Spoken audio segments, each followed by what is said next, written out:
जैसा आप जानते हैं कि ईरान इजराइल के बीच में हालात ठीक नहीं है। नेतन्याहू की जिद कह लीजिए कि वो खैमनेई को देखना ही नहीं चाहते हैं। खैमनेई को देखना तो छोड़िए, अब रजा पहलवी जो यहां के किंग हुआ करते थे, उनके बच्चे को किंग बनाने की तैयारी चल रही है।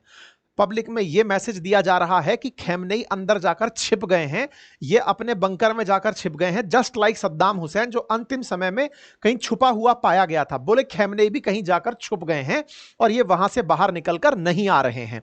ट्रंप भी दुनिया को बार बार यही मैसेज दे रहे हैं कि खैमनेई छुपकर भाग गए हैं, हमने ईरान की पूरी तरह से जो स्काईज हैं उन पर कंट्रोल कर लिया है और हम ईरान पर पूरी तरह से स्थिति बनाकर कंट्रोल में रखे हुए हैं। खैमनेई जाकर छुप गए हैं, हम चाहें तो उन्हें मार सकते हैं अभी, लेकिन मारेंगे नहीं। ऐसा कहते हुए उन्होंने, ट्रंप ने खैमनेई से कहा कि आपके पास एक ही ऑप्शन है कि बिना किसी शर्त के आप सरेंडर कर दो। ऐसा कहते हुए ट्रंप ने खैमनेई को धमकाया है।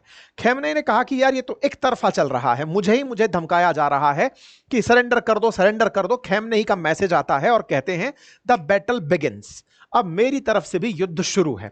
अगर अब तक आपको लग रहा था कि मैं संघर्ष में हूं, 2 गोली तुमने मारी 2 गोली मैंने मार ली, बात बराबर हो जाएगी, लेकिन तुम लोग मान नहीं रहे हो। तुमने डिक्लेयर ही कर दिया कि मैं जाकर छुप गया हूं, तो लो मैं अब आपको बताता हूं कि मैं युद्ध में इन्वॉल्व हूं। और ऐसा कहते हुए ईरान ने विधिवत रूप से अनाउंस कर दिया है खैमनेई की तरफ से कि भैया हम तैयार हैं और अब हम इजराइल के ऊपर हमला करने की तैयारी में हैं। खैर, कल रात को ट्विटर पर जो मैसेज आया कि जंग शुरू होती है और हम आतंकी यहूदी शासन को कड़ा जवाब देंगे, उन पर कोई दया नहीं दिखाएंगे, ऐसा कहते हुए इन्होंने 25 मिसाइलें एक के बाद एक दाग दी। पिछले 5 दिनों में जो हिंसक संघर्ष इनके बीच में चल रहा है उसे अब तक संघर्ष कहा जा रहा था, अब ईरान की तरफ से उसे जंग नाम दिया गया है। आपके सामने खैमनेई का यह ट्विटर हैंडल है, जिसे आप देख सकते हैं। 1 मिलियन के आसपास इनके फॉलोअर है। एक्चुअली खैमनेई लगभग 3 मीडिया हैंडल करते हैं, उनमें से ये khamenei.ir, अब ये IR का मतलब नहीं पता है, अपने लिए तो इंटरनेशनल रिलेशन होता है, उस पर ये ट्वीट निकल कर आया था, इन द नेम ऑफ नमी the battle begins, Ali returns to with his Zulfiqar, इसका ये मीनिंग था जो इन्होंने यहां पर भाषा लिखी है। इस भाषा के साथ में एक तस्वीर पोस्ट थी।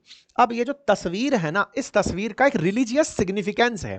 असल में ईरान इस जंग को एक धर्म युद्ध की तरह ले रहा है और इजराइल इस युद्ध को न्यूक्लियर वेपन को खत्म करने की तरीके से ले रहा है। यहां पर ध्यान से देखने की बात है, Ali return to with his Zulfiqar, अब ये क्या कहानी है उस तक चलेंगे।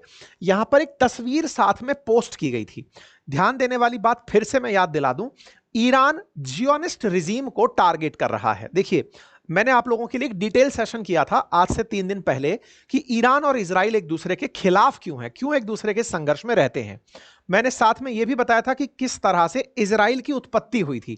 मैंने आपको सेशन में जानकारी दी थी कि जो फिलिस्तीन नाम की जगह है, जो कभी ऑटोमन एम्पायर के अंडर हुआ करती थी फर्स्ट वर्ल्ड वॉर से पहले, उसे बेल्फोर डिक्लेरेशन के तहत यहूदियों को देने का वादा ब्रिटेन ने किया था। तभी तो 1948 में जाकर के फिलिस्तीन के अंदर यहूदी कॉलोनी को इजराइल का नाम दिया गया था। जो यहूदी आकर के फिलिस्तीन बस रहे थे, वो बेल्फोर डिक्लेरेशन के चलते यूएन के द्वारा एक अलग देश के रूप में रिकॉग्नाइज हुआ था। ईरान उसे अब एक अलग देश नहीं मानता, उसे ऑक्यूपाइड टेरिटरी बोलता है कि इजराइल कोई देश नहीं, अपितु उसने फिलिस्तीन को ऑक्यूपाई कर रखा है, ये यहूदी हैं। अब आप पूछेंगे कि यार यहूदियों ने एक जगह पर आकर कंट्रोल कर लिया, इससे ईरान को क्या? ईरान में असल में जो मुस्लिम सत्ता है वो यहूदियों को आज से नहीं सदियों से अपना दुश्मन मानती है। यहूदियों के और मुसलमानों के बीच में हुए जंग को इस तस्वीर के माध्यम से दिखाने का प्रयास किया गया है।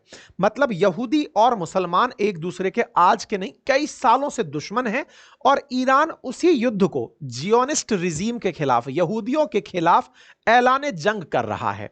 यहां पर खैमनेई की जो पोस्ट है द बैटल बिगिंस, इसमें खैबर नामक जो युद्ध है उसका जिक्र किया गया है। असल मायने में ये जो तस्वीर आप देख रहे हैं, इसमें एक फोर्ट दिखाया गया है और उस फोर्ट के बाहर खड़े हुए जो ये लोग हैं, ये फोर्ट पर हमला करने जा रहे हैं।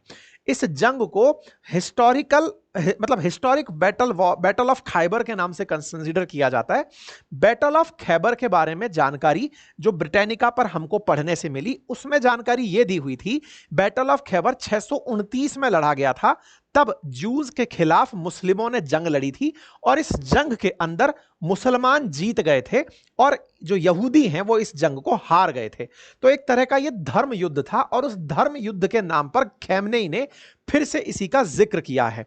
ये मदीना के पास में जगह है, मक्का मदीना जिसे आप बोलते हैं, वहां पर यह जगह है और वहां पर इस तरह का फोर्ट हिस्टोरिकल फैक्ट के रूप में माना गया था। इस फोर्ट में घुसने के लिए जंग लड़ी गई थी और इसी जंग को ईरान अपनी तरफ से फिर से शुरू कर रहा है अगेंस्ट इजराइल। ठीक है, यह इसका हिस्टोरिकल सिग्निफिकेंस है। अब बात करते हैं खैमनेई के आज के स्टेटस की, जिसमें वो कह रहे हैं कि जियोनिस्ट नो मर्सी। आज सुबह 4:19 पर इनका ट्वीट था, we must give a strong response to the terrorist Zionist regime, we will show the Zionist no mercy. हम कोई दया उनके लिए नहीं दिखाने वाले हैं।